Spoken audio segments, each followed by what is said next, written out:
নমস্কার। প্রশ্ন কবিগুরু রবীন্দ্রনাথ ঠাকুর। ভগবান, তুমি যুগে যুগে দূত পাঠাইছ বারে বারে দয়াহীন সংসারে।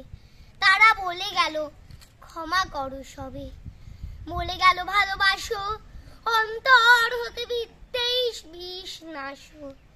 বরণীয় তারা, স্মরণীয় তারা, তবুও মাহির দ্বারে আজি দুর্দিনে ফিরানো তাদের ব্যর্থ নমস্কারে।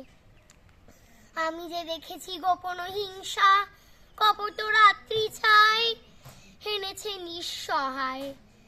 আমি যে দেখেছি প্রতিকারহীন শক্তের অপরাধে বিচারের বাণী নীরবে নিভৃতে কাঁদে। আমি যে দেখিন তরুণ বালক উন্মাদ হয়ে ছুটে কি যন্ত্রণায় মরেছে পাথরে নিষ্ফল মাথা কুটে।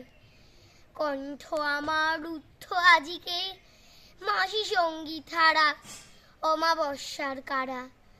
লুপ্ত করেছে আমার ভুবন দুঃস্বপ্নের তলে। তাই তো তোমায় সুধায় অশ্রু জলে, যাহারা তোমার বিষাইছে বায়ু নিভাইছে তব আলো। তুমি কি তাদের ক্ষমা করিয়াছ? তুমি কি বেসেছ ভালো? নমস্কার।